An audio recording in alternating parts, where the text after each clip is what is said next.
আত্মনির্ভর ভারত ও বিকশিত ভারতের ছাপ পড়েছে কেন্দ্রীয় বাজেটে। এই বাজেট শক্তিশালী ভারত গড়ার ক্ষেত্রে একটা নয়া মাইল ফলক বলে মনে করছেন রাজ্যসভার সাংসদ রাজীব ভট্টাচার্য। বাজেট পেশের পর সংসদের বাইরে প্রতিক্রিয়ায় কি জানিয়েছেন সাংসদ রাজীব ভট্টাচার্য, দেখুন।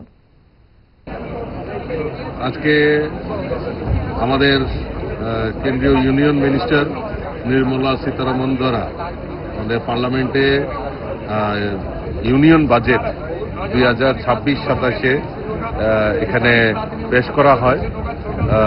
সেটা আমাদের কাছে একটা বড় অ্যাচিভমেন্ট যে আমাদের কেন্দ্রীয় সরকার যে বাজেট, যেখানে আমাদের মোদিজি যেটা বলছিলেন বিকশিত ভারত এবং আত্মনির্ভর ভারত, সেটাকে গুরুত্ব দিয়ে আমাদের এই বাজেট যদি আমরা পর্যালোচনা করি তা আমরা অনুরূপ আমরা দেখতে পারব।